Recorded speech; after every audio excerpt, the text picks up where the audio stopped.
Good afternoon. Thank you for joining our webinar today. We will begin in about 5 minutes. Please mute your phones on the mics or your computer. Please put on mute as well. Thank you.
Good afternoon. Thank you for joining our webinar today. My name is J.L. Alexander, and I am the Marketing and Communications Coordinator for the Balm and Gilead in Richmond, Virginia. We have a great webinar planned today that supports the recent launch of the Balm and Gilead's National Brain Health Center for African Americans.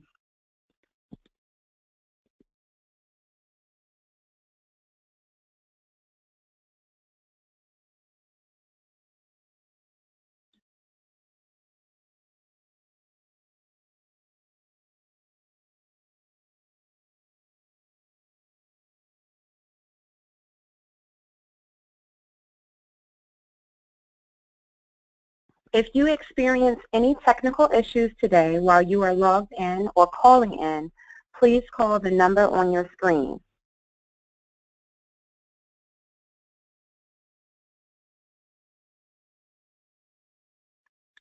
During today's webinar, we encourage you to engage with us on social media and in the future. You can submit questions to our panelists via Twitter, Facebook, or type them into the chat box on your screen.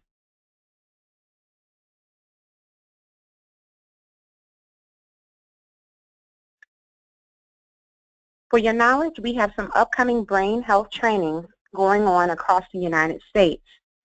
If you are interested in attending any of these trainings, please email info@balmandgilead.org.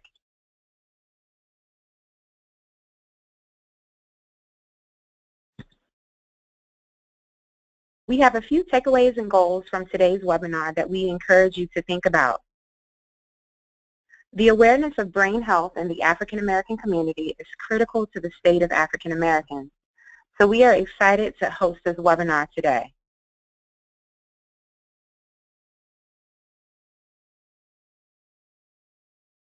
At this time, I would like to welcome the Balm and Gilead's founder and CEO, Dr. Pernessa Seele. She is the brain and mastermind behind the inception of the National Brain Health Center for African Americans. And for the last 30 years, Dr. Seele has led this organization with a mission to prevent diseases and to improve the health status of individuals who are disproportionately affected by high rates of health disparities.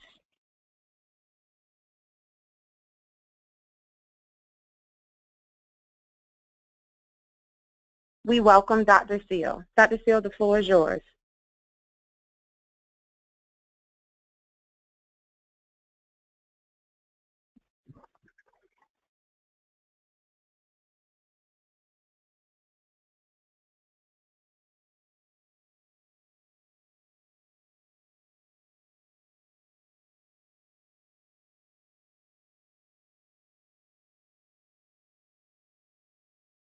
I don't believe you heard anything that I just said. Thank you so much. Good afternoon to all of you. Thank you for joining us on this call today. It's Wednesday, and here at the Balm and Gilead, the weeks go by so fast. So thank you for taking a minute, taking an hour or whatever to join us on this call. I pray that each of you are being abundantly blessed and strengthened today. As many of you know, the Balm and Gilead has been working for over 27 years, building the capacity of faith communities throughout our nation to address the horrendous burden of health disparities among African Americans. Early this month, as JL mentioned, the Balm and Gilead launched the National Brain Health Center for African Americans. We are excited. The National Brain Health Center for African Americans. And today we are launching our first webinar, Alzheimer's and African Americans. The mission of the National Brain Health Center for African Americans is to raise awareness of the issues of cognitive health. Cognitive health is the ability to think, to learn, and it is the basis of how we do all our thinking, reasoning, judging, planning, and the list goes on. It is imperative for us to have good cognitive health. The Brain Health Center serves as an informational hub for the human brain. We want this center to be your go-to place We want this center to be your go-to place to educate yourselves, your communities, and your family. It is also the place where you can connect to a wealth of resources regarding the four disease areas, and on caregiving. Online at the Brain Health Center, and you have the link to our website. You can also connect with our partners to get additional resources and information. And a few of our partners are the National Black Nurses Association, the Alzheimer's Association, the Us Against Alzheimer's Network, the Genome Project at Howard University, AARP, and the Centers for Disease Control and Prevention. And please know that we thank all of our partners. Brain education is essential to our living and well-being. And I'm sure everyone on this call is directly impacted and knows someone with a condition related to cognitive health. My mother, my birth mother, is suffering from Alzheimer's right now. The Brain Health Center will address 4 of the most serious cognitive health issues facing African Americans. They are Alzheimer's, stroke, epilepsy, traumatic brain injury, and these are disorders of the brain that disproportionately affect African Americans. Networking is required to win the fight on eliminating these health disparities, and I am personally inviting each and every one of you on this call today to join our network of organizations and individuals who will join us in this fight. We need you in this fight. Please join us on Facebook and on Twitter. Sign up for our newsletter on the website. Alzheimer's in African Americans. Alzheimer's is a horrific disease that is impacting everyone in our nation. Everyone in our nation is being impacted by Alzheimer's. All races, all people of diverse religious beliefs, rich people, poor people. Alzheimer's is a serious health crisis in our nation. And with that, African American women have the highest rates of all groups of people with Alzheimer's. However, we are perhaps, as a group, the least informed about the disease. Thus, the National Brain Health Center for African Americans is happy to lead our conversation today with 2 extraordinary experts who are truly committed and compassionate to bring health and equality and quality of life to our community. We are so excited to have our first speaker, Dr. Stephanie Monroe, who is the director of Us Against Alzheimer's African American Network, which is the first national network created specifically to respond to Alzheimer's disease and its disproportionate impact on African Americans. African Americans Against Alzheimer's is raising awareness of the critical need of additional research investments and arming African Americans and others with the information needed to engage, connect, mobilize individuals, businesses, and communities and faith-based organizations in efforts that advance our national commitment to ending Alzheimer's by 2025. One of the primary focus is a multi-tiered effort to inform and encourage more African Americans to participate in clinical trials. As an attorney with 3 decades of federal public policy experience, Stephanie served as Assistant Secretary of Education for Civil Rights from 2005 to 2009. In that position, she was the Secretary of Education's primary advisor on civil rights issues.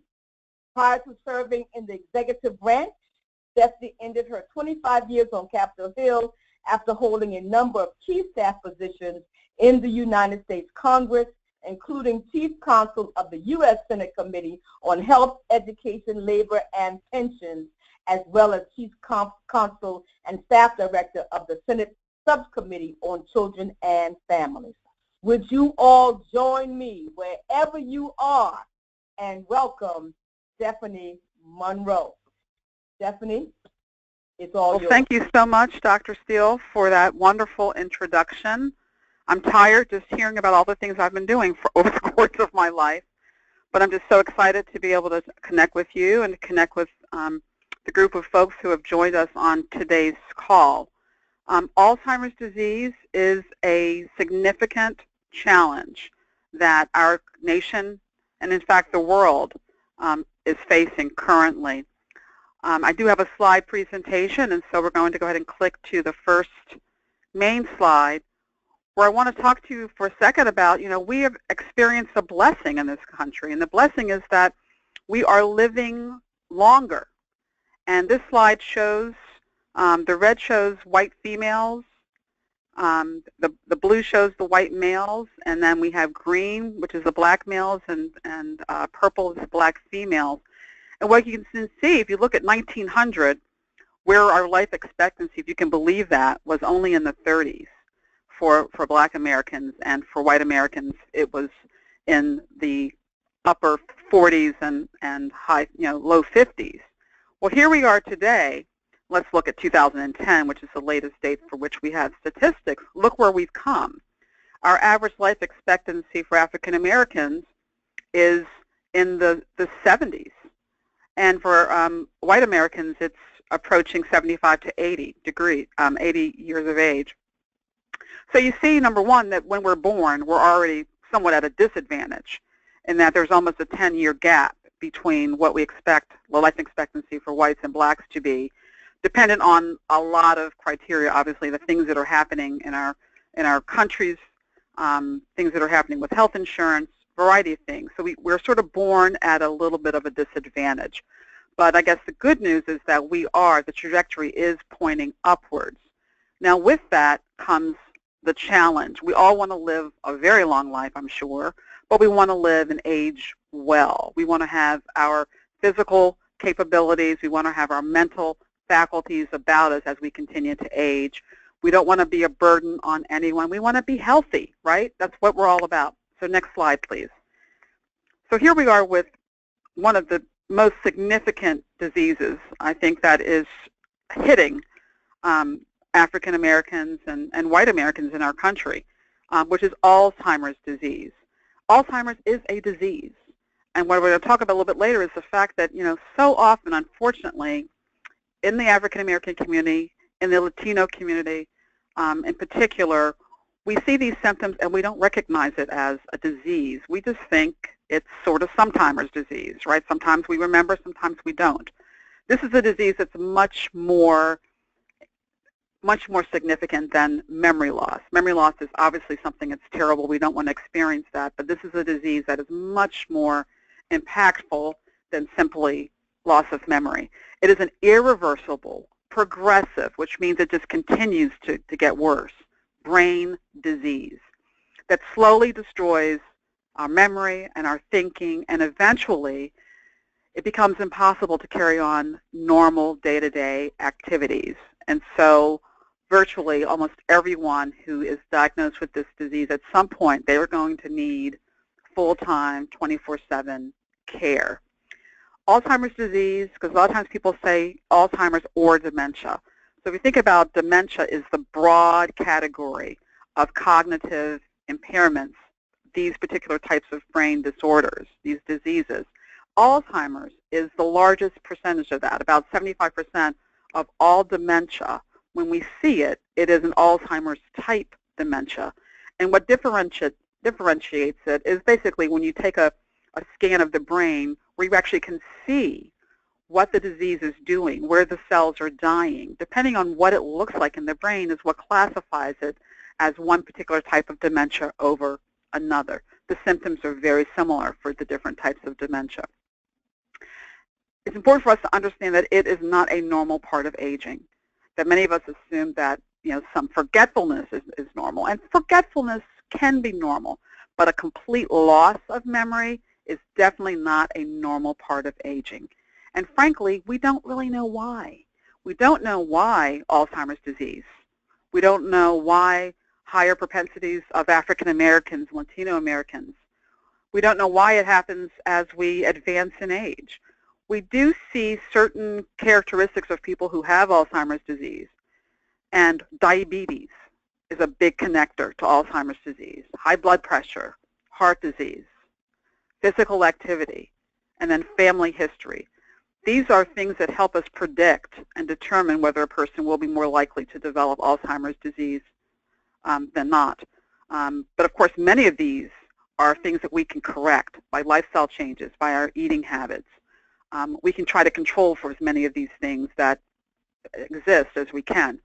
But the point here is that if we continue as we have been as a nation, that 1 out of every 8 individuals over the age of 65 is expected to develop Alzheimer's disease during their lifetime. Nearly half of individuals over the age of 85 currently have it. So what are the symptoms of Alzheimer's disease? Well, memory impairment, language skills, inability to continue to talk, or talk in ways that are coherent, impairments in terms of decision-making, personality and behavioral changes. A person might be very happy 1 minute and then all of a sudden shift over to a lot of angry outbursts, inability to recognize family and friends, inability to remember how to get to places where you are very ordinarily able to get to, complete reliance upon others for basic activities. That, unfortunately, is what happens eventually with this terrible disease. And so we do a count of Alzheimer's disease to figure out, what do we have? How many people in this country have it? How many are going to get it? Because we need to plan. We need to plan our infrastructure. We need to think about driving. We need to make sure we have long-term care facilities. We need to make sure that caregivers, which we're going to talk about in a few minutes, that they have the resources that they need. We want to make sure that people who have a diagnosis still are fully functional for as long as possible, that they have as much independence as they can, that they feel welcomed in our society, that they can go to church, that they can get to their doctor's appointments. They don't lose their individualism. We don't lose respect for people who happen to have a disease. We have to embrace them. And one of the most dangerous things for people with cognitive impairment is that they go into their house and they shut the door and they pull the curtains closed and they don't have interactions with other people. And that is a very dangerous thing for them to do. It, of course, then also impacts their caregivers who are taking care of them. So a new 8-year study suggested that Alzheimer's deaths, in fact, we're undercounting them, that in fact there may be more than 500,000 people who are dying from Alzheimer's disease every year. We don't know exactly how many people. We know that it's at least 5.4 million who have the disease. We rely upon doctors when they sign death certificates to code that this person had Alzheimer's disease. They may have died from something else that ultimately took their life, but it was complicated. It occurred because of the presence of Alzheimer's disease. People who have pneumonia, sometimes they have pneumonia because their lungs did not remember how to process and push liquid out, so therefore they died of a pneumonia. So a lot of what we're seeing are diseases that are impacted by Alzheimer's disease. So the numbers for Alzheimer's are growing because we are aging as a nation. 5.4 million people currently living with this disease, 15 million caregivers and friends, significant numbers of people who are providing 17 billion hours worth of care, which has a value of $210 billion a year. This is free care. It's free to them, free to us, not free to them, because people are sacrificing so much to do the right thing, which they feel is caring for a loved one in their homes. And in fact, that is the choice that most African Americans and Latinos make for as long as possible. It's our desire to be able to care for our loved ones in our homes. It does put a burden on the home. We have 34% of African Americans and 44% of Latinos that received home-based family caregiving. A lot of times it's the wife taking care of her husband. It's the 80-year-old taking care of the 78-year-old. Both really need assistance. Neither is really completely independent, and they are trying to do their best to care for each other. And so we really need to look for ways that we can wrap our arms around people so that they don't become invisible, they don't become shut-ins, that they have a quality of life. And in fact, they have so much to contribute to us, their memories. we can't risk losing this population. Women are most likely to develop Alzheimer's disease. Again, we don't know because we're not in this entire space. We've not been able to conduct the level of research that we need to understand why Alzheimer's functions the way it is, what causes it, why people are getting it at twice the rate. If you're African American, 1.5 times the rate if you're Black. I mean, if you're Latino. We don't know a lot because we have not been able to spend the kind of resources that we need to understand it.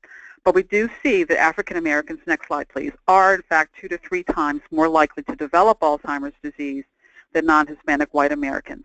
Alzheimer's is the 2nd leading cause of death for all Americans and the 4th leading cause of death for African Americans. So let's go 2 slides.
Of our community.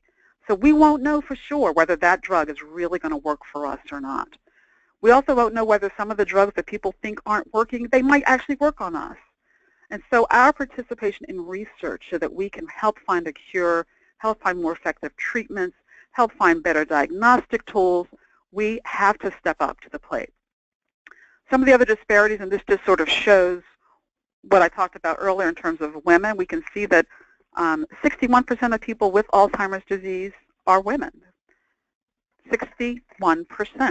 They're either the caregivers or they're the people with it. So women get really a double whammy in this disease. Next slide. We also can see where the disease is regionally. 49% of people with Alzheimer's disease live in the South. Second only to the Northeast, where we're at 20%. The Midwest at 18%, and then 13% live on the West Coast. And there are obviously reasons for this. We know that people, as we age, we tend to move to warmer climates, and so you see us moving more to the South. We also have, if you were to look at Alzheimer's disease and put a map that overlaid diabetes, it's in the South. Now, some people want to look at this and say, oh, it's because you're eating all that fried chicken and collard greens, that's impacting. Well, you know, diet is important. What's good for your heart is good for your brain, and so we need to be mindful of that. But that certainly, if you controlled for all of that, that is not going to make up the 49% of people who live in the South. There is something else at play here, and we need research to understand more. Next slide. And then we see the disparate impact on our race, okay? African Americans are only 13% of the population, yet we are bearing over 1/3, over 33% of the cost of Alzheimer's disease. Much of this is because of caregiving. Caregiving is extremely expensive. Sometimes people are paying as much as $4,000 and $5,000 a month to have someone come in and provide meals, help with some medicine adherence. So we're not talking a person who's moving out of their home, someone that's coming into your home. Both of these are extremely expensive, and most of this is not reimbursable by insurance, and so the family is having to put together these resources, or the family is going to sacrifice work, productivity, to say, you know, I've got to move from full-time to part-time to take care of mom or grandmom in order to be there for them. I'm going to do things that you are going to lose. $6.1 billion in this nation is what we're losing for people between 40 and 64 who are stepping out of the workplace either permanently or changing their hours from full-time or part-time to work with and to care for their loved one. All incredibly important things, and we all want to be able to do that, but are there supports that we can put in place for families where they're making this decision? So next, we look at the impact on working families. Again, 50% of these African American caregivers also find themselves sandwiched between caring for an older person and then a person under the age of 18, or they have a child in college and then they're also moving mom in. That creates a very different dynamic in the home, puts additional stressors on the family. Again, we want to be supportive of those families for making that decision that they think is the best quality decision for them, but we have to understand that this is coming at a cost to them and to their health. And so Dr. David Satcher, who is a former Surgeon General of the United States, is honorary chair of the African American Network Against Alzheimer's Disease. He's at Morehouse School of Medicine. We do a lot of work with him, and he's very outspoken on Alzheimer's disease, and in fact has been taking care of his wife for at least the last 12 years, who has Alzheimer's disease. So he speaks from personal experience.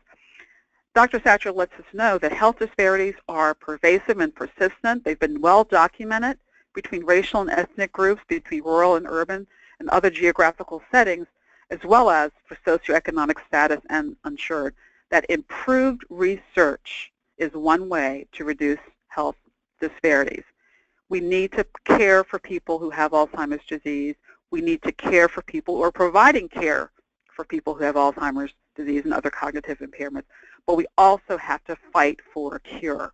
We have to demand more research on this disease. And we have to ourselves, I think, begin to think about, what can I do? Not just what can I do to reach out to my neighbor, to reach out to the person who's in my church. What kind of programs can we put in place to help love and embrace these families? But is there something I can do in terms of medical research that can help make sure that we find a cure or more effective treatments for Alzheimer's disease? It's an extremely rewarding opportunity, and I hope that you all will consider that as you think about ways that you can help families with Alzheimer's disease. And thank you very much for your time. Here's how you can get in touch with me. My email is smonroe@usagainstalzheimers.org, and that's our website. Hope you'll go there. We have lots of information, and would love to talk with you in the future. Thank you.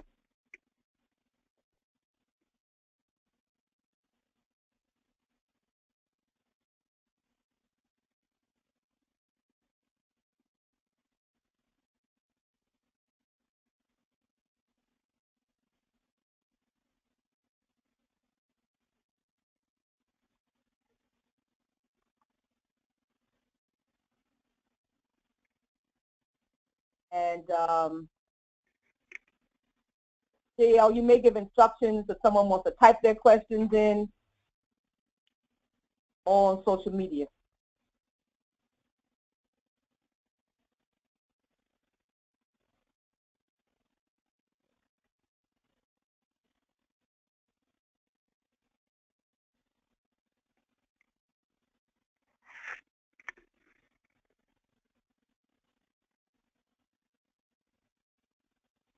Okay, I have been told to move on to Dr. Paula Duren. And coming up, Dr. Duren is the founder of the Universal Dementia CAREGIVERS, a nonprofit dedicated to training caregivers, supporting those living with dementia-related diseases.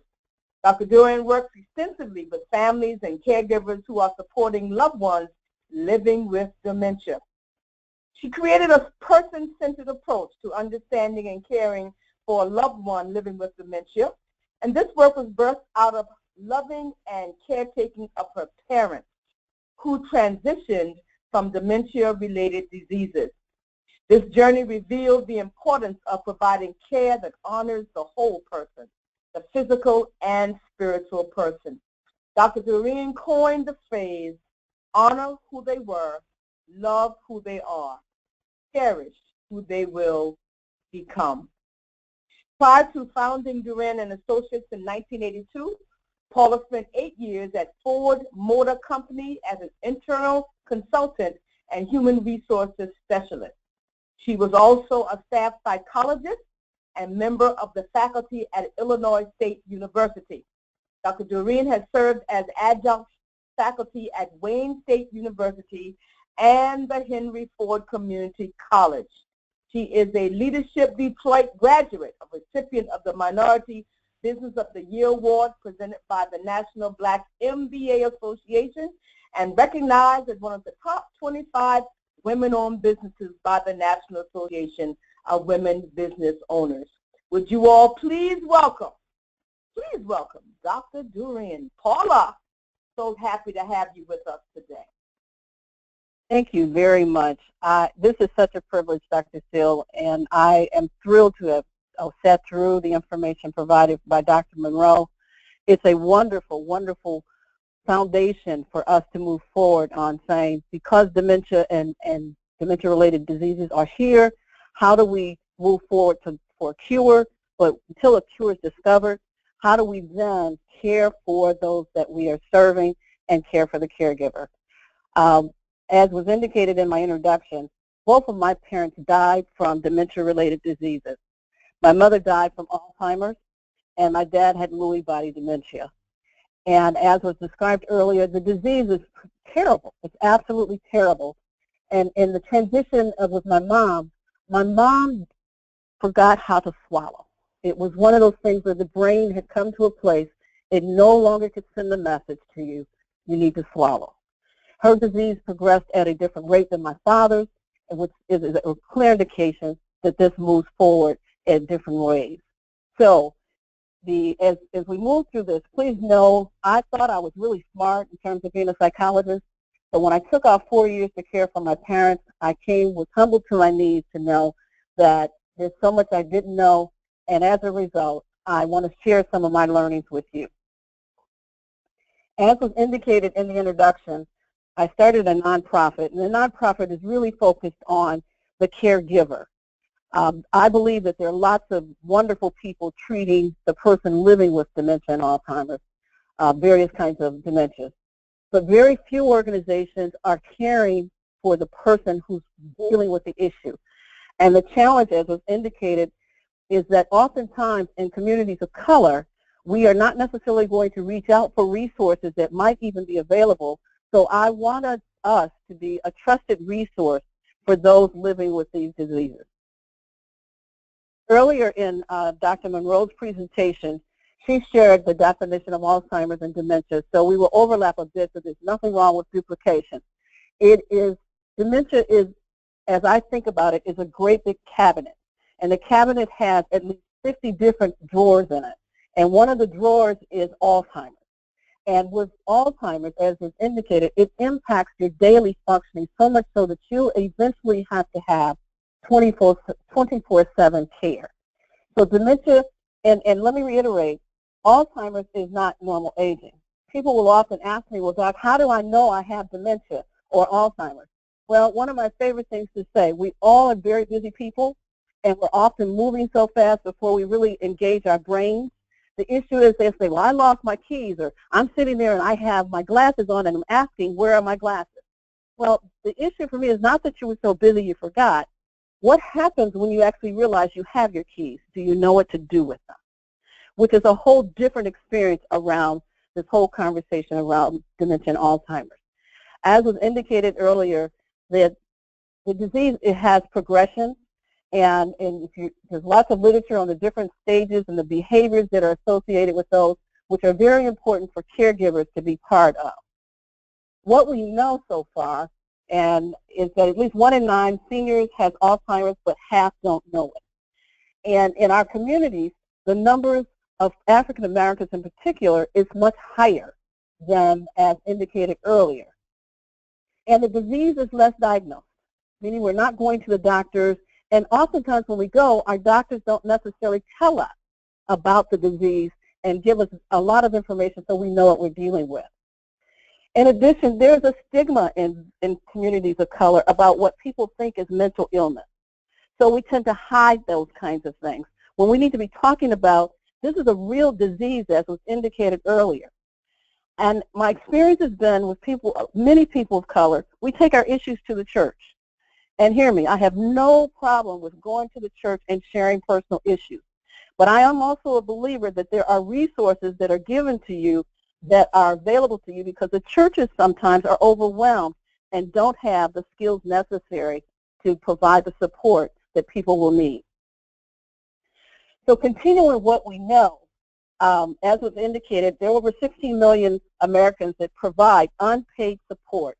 And so when we talk about caregivers, there are lots of people in that whole notion of caregivers. Some say the doctor is part of the care team, of which he or she is.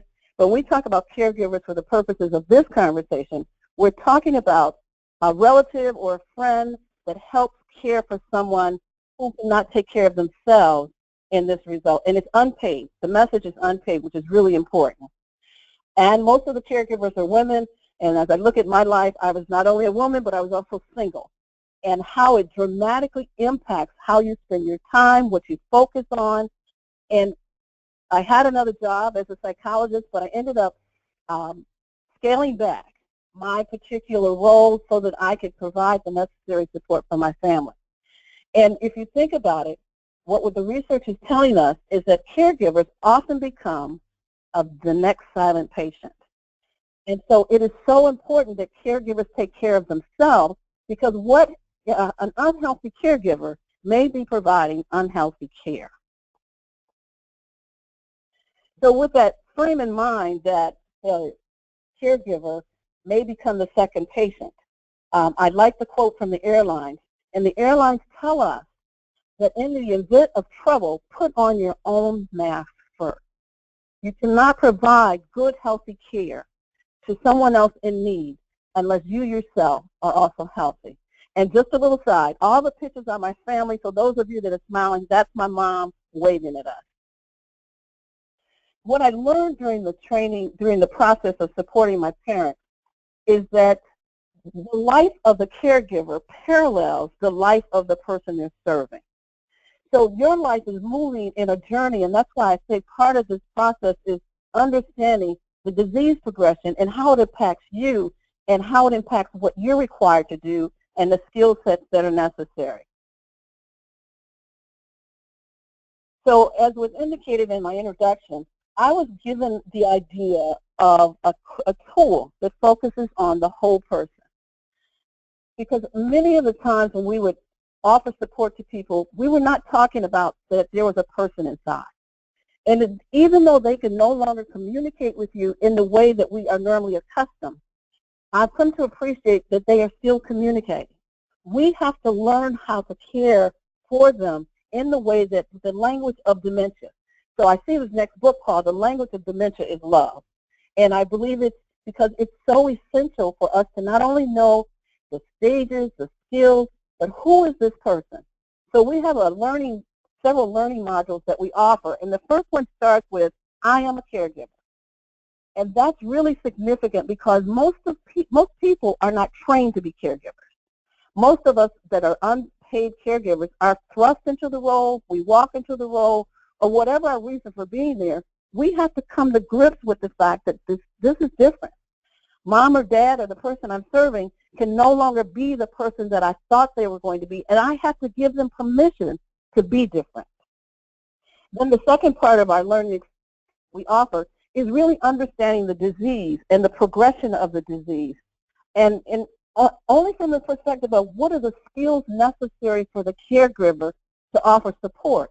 Because there's some diseases that when you say it's terminal, we feel like there's nothing we can give. There are so many things we can give to the person, and that's what's really important here.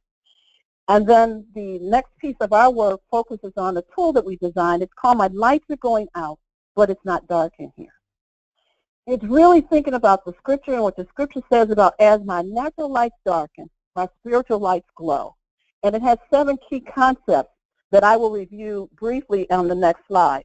And then the last part of our learning experience focuses on end of life and honoring the things that the person wanted from us and how they wanted to die in dignity and respect, and us lovingly supporting them through that transition. So the next slide talks about the 7 steps of care. And what I did is I looked at the research and what the research was saying in terms of the things that are working, the activities that are working at stimulating our loved ones with dementia and Alzheimer's. And there's a great deal of research, and we're still trying to figure that out. But one of the first care steps we talk about is remember for me. One of the gifts that we give to someone is our memory of them. So there's a journal that we utilize where you capture who this person is, who this person was, and in those moments, you have an opportunity to help them remember. One of my favorite ones with my mother was my mother really loved to have her head massaged. So in her journal that I set next to her bed, it said, please oil my scalp. So what people would do, because oftentimes when you visit someone to show caring and love, you really don't know what to do. You play with your phone or you're distracted. You could actually go in and just massage my mother's head. And in the process, she responded to the love and care that you were giving to her, and you were nurturing her spirit. The second care concept is talk to me and about me. Our experiences have taught us that many times people are talking about the loved one and not talking to them. We have to allow them to maintain as much independence as they possibly have until they no longer can manage it themselves. So when I would visit the doctors, I demanded that they spoke directly to my mother or to my father until I needed to be included. And the other thing is the transitioning to I hear and feel your energy. We serviced a family that mom was in the hospital, and the kids were there in front of her, and they thought she was out of it, in front of her talking about her stuff, talking about who's going to get what. And a tear started rolling down her face. And as that tear rolled down her face, the kids paid attention and said, something's wrong with mom. So they ran out and got the doctor and told them that she was in pain. And what happened is the doctor said, no, she's fine. The vitals are fine. What were you all talking about? One of the last gifts to leave us is our ability to hear. They did not attend to the words that they were saying in front of her, and she was feeling. People with dementia and Alzheimer's are not necessarily able to throw off the stuff that you as a healthy person is able to do. And so that gets back to honoring them as a person and honoring them in a respectful way that we don't do certain things in front of them. Another piece related to this one is at various stages of Alzheimer's, the person may develop hallucinations, what people call hallucinations. Please know that I am a person of faith and believing that sometimes what looks like a hallucination might be a person's journey of reconciling things before they transition.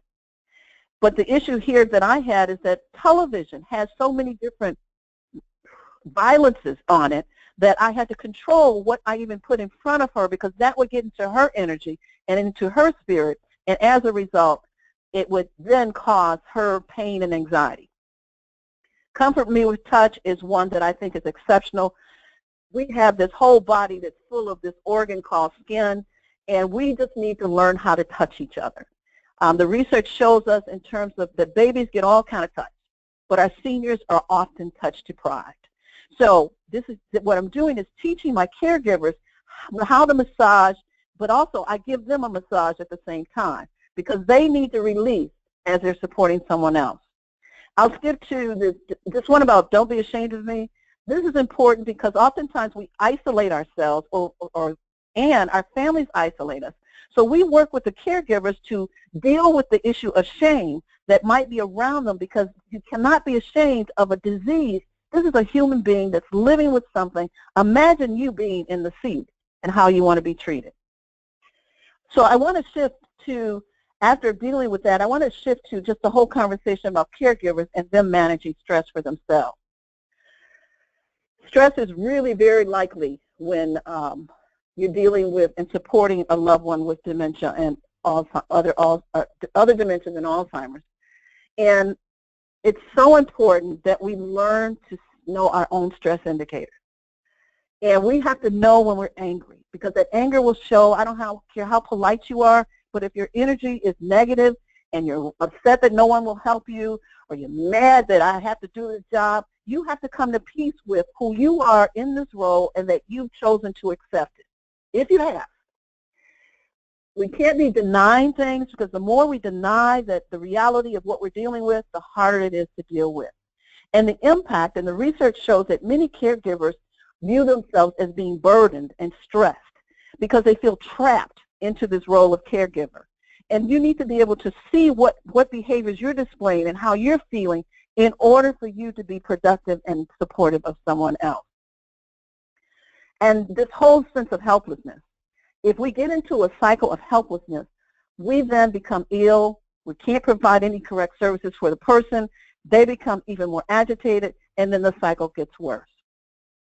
So not leaving it there, what is it that the caregiver should be doing at this point? Well, in our training, there are a number of things that we do. We start with working with a caregiver to accept the role of caregiver. And that is really an emotional piece, because it's a major transition. One of the behaviors that you will experience possibly with someone living with Alzheimer's is they will forget your name. And the natural response is, when they can't remember your name, is, Ma, you know me, you know my name.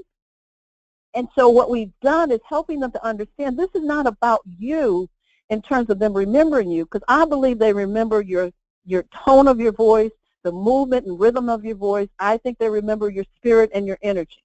If they never remember your name, they remember you. But you need to accept the role. The next thing is people need to do is they need to get organized.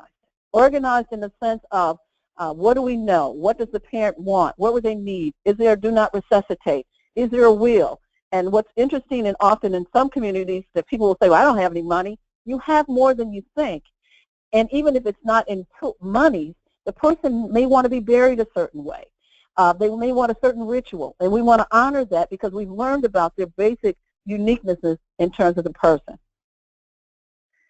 One of the other things that I think is so essential, and we work with our caregivers, is to give the person permission to change. If it's your mom or your dad, you have always seen them in that role. And when they're in that role, the issue is we don't want to let them go. Part of allowing this person to move and transition with honor is giving them permission to go. On that note, one of the things that I would like to share is that I had been taking my mother back to the hospital 2 and 3 times. And this last time I took her, she had a collapsed lung and she was dehydrated. And I was sitting there, and they didn't service us that night, but the next morning they serviced us. And by then, I had prayed enough that God had given me guidance and direction that I was going to take her home. My mother had not spoken in 2 days. When I said to her, Mom, we're going home, she opened up her eyes and said, I love you. At some point, you have to give them permission to leave and get you out of the way. Also, as a caregiver, it's important that we adjust our expectations. As a caregiver, you want to do the bath at 8, you want to do breakfast at 8:30, you want to make sure the house is clean by 10, and you want to do all of these things in a nice pattern or routine. It is essential to know, have a routine, which is very important, but be flexible with your routine. You also must allow others to help. And no one can do it exactly like you or perfectly like you, but please allow others to help. That way you can have a respite, you can have a time. And people will often ask you, well, how can I help? And we say, oh, don't worry about it. No, you can bring lunch over here on Wednesdays at 12 o'clock. Please do it. Allow others to help. Transitioning to being healthy, you yourself have to do some things. You need to exercise. And you say, well, there's no time. When I have time, all I want to do is sleep. If all you do is walk around the house 3 times a day or 3 times a week, it is important that you take time and know that it's one day at a time, and know that you're also connecting with the whole person. They are a spiritual being as well as a physical being, and we have to learn to touch all of it, but knowing that the way you touch them is that you yourself are whole and feeling healthy yourself. This next slide focuses on my aunt, who is 94 years old, And I'm a believer that the foundation of real care is all about love. You have to love, and in some way that care has to be built on a foundation that this is a human being that I have been graced with to help move and transition their life to the next level. My saying with my parents and people we work with is that we want to make the current days the best days of their lives. As we started at the start of this, there's so many things we could talk about in terms of caregiving, but the most important thing is to understand that you add value, you make a difference, and it's so important that in order for them to be healthy in their transition, you have to be healthy yourself. The next slide shows the services that we offer as a nonprofit, that we have interactive materials, and we do speaking engagements, and we invite you to look at our website because we are collecting stories of caregivers, and to me that's essential because in the story is the essence of life. And if we can share and be honest and open with each other and not try to hide what's going on in our houses, I think that we can better, until a cure is found, let's make life the best life we can make it. Thank you very much, and if there's any questions, we will respond as the leader provides direction. Thank you so much, Paula. That was absolutely fantastic. I don't know whether Stephanie is still on the line. I know she had to run for another appointment, but we've been oh, great. We've been having a few technical glitches. So we did have some questions come in, and for those of you who have questions for Paula, Dr. Duren, please email your questions, not the social media questions, or text them in, or however. Stephanie, we did have two questions for you. The first question was, does Alzheimer's stem from different forms of chemicals that we inhale over a period of time in our lives? So we don't, I would say probably we don't really know. I mean, certainly anything that we ingest, either orally or through our nasal passages, will in fact impact our brain. But I can't say that there have been, again, enough studies or research to know what other types of outside influences might be impacting this. I would say it's unlikely that pollution or sort of voluntary consumption of other types of substances could account for the large disparities that we're seeing, where we're African Americans being twice as likely to get this disease. Okay. I think it's unlikely. The other question is one that you addressed in your presentation that's on the slides, is how does one develop Alzheimer's? Well, again, I apologize for continuing to go back. Again, we need more research on this in this area. The brain, as some of you may know, if you follow what happens in terms of what the president has proposed, he has proposed a large brain initiative. So many diseases impacting the brain, we just haven't done a lot of research on. Number one, people aren't really that excited, although they should be, to donate their brains for research. And so that is a real challenge with them understanding. First of all, we don't know what a healthy brain looks like as a person ages.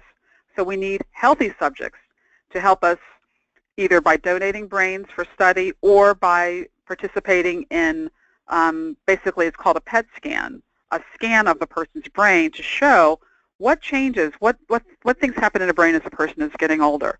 But we do know with Alzheimer's disease and other types of dementia that through, sometimes through an MRI, but most definitely through what's called a positomic imaging typography, which is PET, P-E-T, scan, which in most cases is not generally reimbursable from Medicaid or Medicare unless the doctor is doing the exam to determine what type of dementia you have, which is what happened with my dad, or in cases where you are a participant in research. You get an enormous benefit.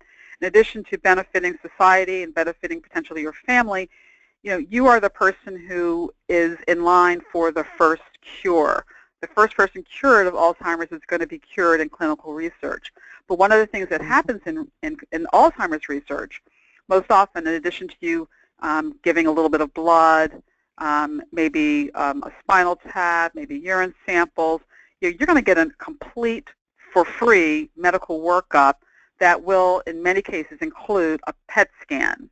It's like a $3,000 or $4,000 scan that can actually show the doctors where your brain is starting to atrophy in certain areas, and depending on where that's happening, they can determine whether you are at risk for developing Alzheimer's. Here's something that's really important, which is we do know with Alzheimer's disease that the symptoms happen way after you started to develop the brain changes. The brain changes start 20 years before the symptoms appear.